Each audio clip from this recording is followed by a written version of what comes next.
4, 3, 2.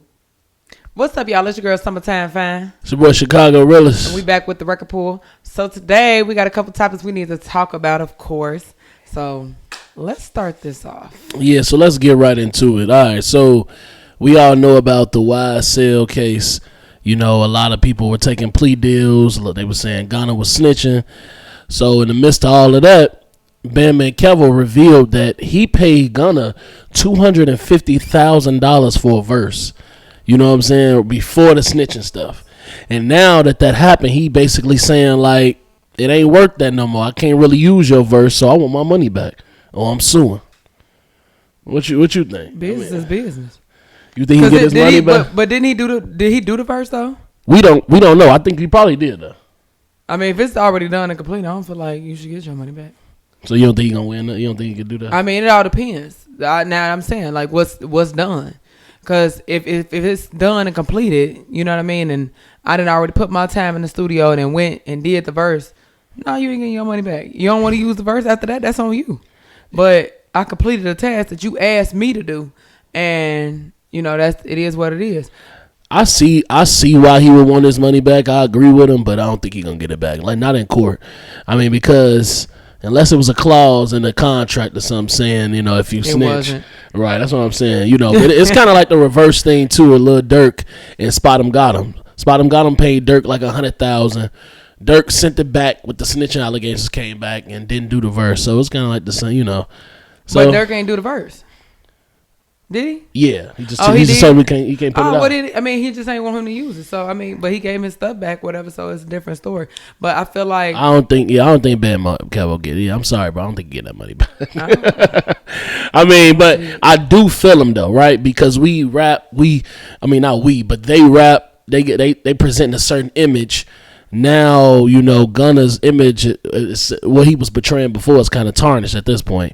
So I don't know how much a Gunna. Well, actually, all this controversy, a verse from Gunna on the song might go up, but I get what he's saying. It ain't gonna mean the same. It's gonna be snitch this, snitch that. So it ain't gonna be. I mean, I understand where he coming from, but business is business. That's what I'm saying. Right. You know what I'm saying? So all that, you know, when it comes to business, and remind you that this stuff was, I'm pretty sure, talked about prior to, you know, that don't mean nothing no more. Yeah. You know, you should have had some type of clause in there, and you know what I'm saying, you know what y'all was fighting. So and it's really no secret. I mean, it is what it is. Stuff happens, G. So yeah. Let's get into this. You want to jump into the Grammys? What about the Grammys? Let's see what's going on with the Grammys. So shout out to Beyonce. You know what I'm saying? She broke a record. She got Queen Bee. She got shout out to the Beehive, first of all. She got the most Grammys in history, right? I believe the most Grammys in history. So that was, you know what I'm saying, that was pretty good. I did want to talk about how they felt like she was slighted, but I ain't got all the info on that, so we're going to go past that. But shout out to Beyonce. Heard the Grammys was great. Did you see Blac Chyna outfit? No, I didn't see Blac Chyna outfit. They've been clowning her a lot. Is that wasn't with the red, was it? No, that was with the all black. And she looked like really old, and it was like some witch. No, I didn't see that. Yeah. Now I gotta go look that up. I think that was the Grammys. Don't quote me wrong, but y'all know what I'm talking about. She was on some red carpet looking crazy. But I mean, people always do like little, you know what I'm saying, like costume type of thing to make a little statement and move forward from that. So yeah. But we got to talk about this, y'all, because I'm hurt. And my sister called me. She was real hurt, too. She said, did you see what they did? I said, what they do? She was like, they took Judge Mathis off the air. Right. So if y'all don't know, Judge Mathis been on the air for years. Especially, I think it was like 29 years, because I'm 27. He been on ever since I was a little girl. So yeah, he been on around all that for a good little while. But it wasn't only him. It was also Judge Million with People's Court. They took them both off the air by Warner Brothers. But I was wondering, I'm like, dang, why would y'all take them off the air? I wonder why would they do that. So what they said was, you know, daytime television isn't like hidden basically how it used to. And their ratings, I guess, really just isn't there for that time and that type of era, I guess. I mean, you know, a lot of older people used to watch them during the day and stuff like that. I mean, I feel like they had their time. They've been on for decades. I mean, they had their time. They got their money. Let somebody new come in and get some flavor up in there. I mean, but Judge Mathis cases be interesting. No, facts. I mean, my mom used to watch it. I watched it for a little bit, but I just feel like it's been on forever. Like you said, like when we were shorties, you know what I'm saying? So I just feel like, y'all had y'all time. It's time to move on. I mean, but it shows It's a that's lot been around longer than that. It's a lot of, and I feel like some of them need to be replaced. So you feel like they need to be replaced? I just feel like it's always good for something new and fresh. But that's not what they going. saying. Right, I mean, well, we don't really know. Like, we know it, right? And we feel like, oh man, that's a classic, but maybe it's not getting the ratings like it should, or the ratings they feel like it should. Well, I'm talking. They're saying basically like I guess really it's the time of the day that Right. they're putting them on, and that's the whole spiel. But you know what? Judge Judy left. Like the syndicated networks, whatever. She went to I forgot she on some type of app. But she on a few apps, whatever. But she got like she always had like a huge following. But now she able to do like more bigger judgments, like her jurisdictional whatever you call it, pricing or whatever that she can give. They have like a cap on it. It used to be $5,000. Now it's like I guess $25,000 or something like that. But I think she in LA doing a show and she doing pretty well. They all rich. I mean, yeah, of course. I mean, Judge Mathis definitely checking the bag. I mean, he been checking the bag forever. He was actually supposed to be a part of the Martin Luther King thing. No, I didn't know that. Yeah, it was about the Martin Luther King Society or something like that. They was gonna make him president, but they said if he would have did that, he wouldn't be spending much time at home, and he chose his family over that. So they had somebody else do it. But yeah, he was definitely very historical, man. Very Black History-ish type thing. So yeah, I just hate to see it go. Right. I mean, we gonna miss them. RIP to them shows. I'm crying. Now let's get to this music though. These music labels, man, they picking up a bag right now. A lot of people selling. A lot of people mad. They feel like they selling out. So that's QC. You know what I'm saying? Lil Baby, Quavo, City Girls. You know what I'm saying? Migos. Shout out RIP to Takeoff. They a lot. So QC and Coach P. I mean, I said QC and Coach P. Coach K and P. They sold the label. They sold the label for $320 million. You know what I'm saying? And to this guy named what's his name? Scooter Braun and Justin. I don't know how to say the last name, but he also owns the rights to Taylor Swift music. And a lot of people kind of mad because they feel like dang, y'all sold out. Just like 300 Entertainment, people like Megan Thee Stallion, Young Thug, and various other huge artists, you know what I'm saying, that I'm probably not mentioning. What you think about, they sold for $300 million. What you think about that? Like them selling out to people, and they gonna stay work, like Coach K and P, they gonna work for them. They still gonna be CEOs, but now they sold the company and now they work for them. What you think about that? You got to understand something. You got to dish money to make money. And you see, the thing about it is, it all comes down to the economics of, where they at and how they financials looking. Don't nobody, when you passionate about something, you're not quick to, certain people are, some people aren't. But it all depends on how your financials looking. Especially, it take money to make money. Especially in the music field, you know what I'm saying? You gotta invest, you know what I'm saying, just about at least for those type of videos that you seeing, at least a band in a video. You know what I'm saying? To make it make sense and make it right and make the quality and all of that. But by the time you reap all what you spent, because of course we know they spend way over a band for a lot of music videos. They spend about probably $30,000 to $50,000 a video, depending on what a budget is and all of that. So in order to make that money back, sometimes before you even see that money back, I mean, the record is probably like 2 years old. You know what I'm saying? Just before you see like just some of it back to actually say this is what paid it off. So it take time. And so you I agree feel like, with it? I mean, I don't know. But see, this is the thing. My question is why? Because I guess for the money. But you don't know that. We don't know that. We just assuming. Because if it's just for the money, I mean, they could have got, this is a whole company we're talking about that clearly can reap, you know what I'm saying, banks, they want to see that you can make that money back when you ask for a loan. They clearly know that they can go get a loan, you know what I'm saying, for the type of money that they probably was asking. So, or the type of money that they basically sold, So my thing is this, if it comes down, it all depends on the reasoning. I don't feel like people should jump to conclusions, but of course, I mean, look at today's society where they're going to do that. But it's really probably that probably was the only way for them to stay in business. I mean, you never know because they had a little baby on that. It was good. But that don't always mean anything. They had a little baby and Amigos. Amigos still doing their thing. But you got to understand. You know, still got to pay. But you don't know what they sign-on bonus was either. And see, this is my thing. You have, and all of those are great artists. They still doing good. They still relevant and all that. So they still bringing in bread. But the thing about it is, you don't know how much bread they actually invested behind the scenes beforehand, before they actually got popping. And you know that they're actually reaping back their stuff.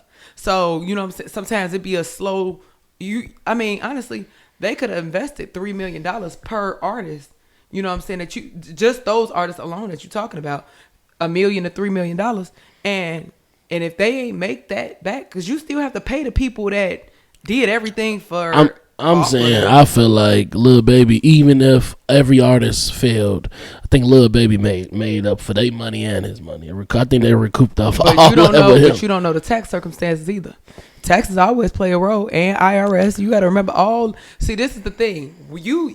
It'd be different if they had like a silent partner or a silent investor. You know what I'm saying? This ain't that type of thing. And like I said, we don't know why they sold. You know what I'm saying? And they probably could have sold because they really wanted to just, you know what I'm saying, chill out. They ain't want all that responsibility anymore. They want to be with their families. I mean, people have done that before. You know what I'm saying? So, I mean, that could have been an obvious reason, but it could have been for tax purposes. It could have been for, you know what I'm saying, financial purposes to keep them afloat because they didn't spend so money out. We all seeing what the artists are making, but remind you, they still got to cut a check for everybody.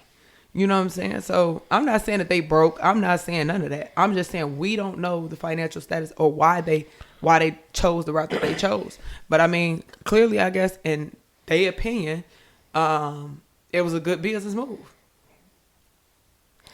Yeah, I mean, I'm kind of like, I don't know, I'm feeling both sides of it. I feel like, that's what a lot of people do, right? When they get in business, you create a business and then sell it for higher than what you put into it, and then go do the next thing with something else. You know what I'm saying? Like property, you buy property, put money in it, and double the sale or whatever. So I feel like that's one side. Then the other side, I kind of do feel like feel what other people are mad about, because it's kind of like, man, this was a black-owned company. This was a company that y'all built. One of the biggest labels. It's the most talked about label for sure. You know what I'm saying? With they had major success the last couple of years. You know what I'm saying? So for them to sell, it's just like, dang, y'all could have kept running it up. Got more artists seeing do this, because now that this Bronny guy, I don't even know. Am I saying his name right?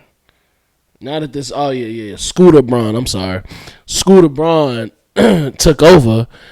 Who knows, like, how he gonna run it? Yeah, they still CEOs, but who knows what he gonna do now? It might not be the same. It will not be the same QC. We can't even say it's the same, because the owners who built it from the ground up, they don't own it no more. So I understand. My fault. Just like dang, Sketch Kill. What's that football player that was just at down south at college? Professional football player who retired. Man, they was mad because he was a coach and he had left for some Deion. Look, this is why they was mad at Deion Sanders, because he was at HBU. You know what I'm saying? Yeah, HBCU school. giving it more traction, raising more and more money, and then soon as, you know what I'm saying, from what this is their words, quote unquote, the white man gave him a contract for bigger money, he left. So this is why, like, certain people are kind of mad, because it's kind of like, it looked like that's what, you know, Coach K and P is doing the same thing. I mean, this is my thing, though. I feel like, for one, they're still in it. I mean, what people are mad about, it's really no, you don't even know. Like, you know what I'm saying? And honestly, I'm going to be real. Yeah, it may be to their advantage that they did sell. You know what I'm saying? They may be able to reach more of a broader audience. They may be able to, you know what I'm saying, have access. Because you got to understand, you know what I'm saying, Black people are fortunate. You know what I'm saying? Very fortunate. But when it comes to a lot of things, when it comes to business, a lot of we don't have a lot of access. You know what I'm saying? To a lot of more different avenues that you would if you had somebody white or somebody of a different culture or a different race on your team. And I mean, that's just me being real. I mean, do I like it like that? Heck, no. But I'm saying, but what people are mad about, it's really not even, in my opinion, they're mad about some behind the scenes, under the table stuff that really ain't got nothing to do with the surface realm. The surface realm is y'all want to hear y'all artists. Y'all want to hear Lil Baby. Y'all want to hear, you know what I'm saying? Y'all people, they never said that they was going to come out and stop everything and this is not going to be that no more. Like, that's not what's going on. And honestly, they sold it, right? But clearly they made an offer, I guess, that they pretty much could not refuse. And like I said, you never know what the backbone of the problem could have been. It could have been an issue where they had to sell, or else it probably would have been no more QC at all. Mm-hmm. You know what I'm saying? You don't know what's, you know what I'm saying? You don't know. You know what I'm saying? Right. So it's like, it's either we take this money, sell what we can do, and we still own, you know what I'm saying? We still CEOs, whatever, which means they still running stuff. So it's like what y'all are going to quote unquote miss, y'all probably not even going to miss nothing. I mean, because what y'all care about is the product that comes out, which is their music and the videos of the stuff from the artists that they have. So the stuff that y'all mad about is some behind the scenes that ain't got nothing to do with y'all. I mean, these are artists we talking about, you know, that can go to another label anytime. Y'all gonna follow the artist. That's who y'all follow anyway. Y'all really not even caring about the labels as a whole, because I'm gonna be honest with you. If that's the case, okay, so say that they, who was that, who got into it with Megan Thee Stallion? Tory? No. Yeah, 1500. That label got into it with Megan Thee Stallion. 1501. Yeah. That label got into it with Megan Thee Stallion. They done been all over the place for you know what I'm saying? A whole bunch of times. They've been back and forth to court, all types of stuff. And see, the loyalty was staying with the artist. They cared about the artist. Y'all didn't care what label she would be on. Y'all was still gonna listen to her music regardless if y'all a fan of hers. So the stuff that they mad about, oh yeah, I feel like them two sold out. But y'all don't know. And then that's the thing. Everybody, the people that's quote unquote upset or would be upset about them selling something that ain't got nothing to do with them. Right. But if it was the case, you know, just saying, because I don't know, but if it was the case where they were in a financial trouble or a financial hole, or they know that they wasn't going to make it next month, or, you know what I'm saying, next week, or whatever the case may be, and we really need this money. If it was the case, would y'all have helped? Would y'all raise money for this label? Heck, no. And if these artists left that label, y'all would care less. I mean, y'all caring about the artists that they have. That's the only reason why the label is even relevant. Let's be real. I mean, other than that, if they had not had the artists that they have and the music that they have, y'all wouldn't have cared. So it's like, you know, we going based off of society thoughts and processes. I feel like y'all giving a lot of energy to some business parts that's not even gonna probably affect y'all at all. I mean, yeah. I mean, I agree. Me personally, like I said, I saw it from both angles, but I do agree with, you know, building a company up, selling it for more money, getting that bag, and then I can go create another company and do the same thing all over again. And I mean,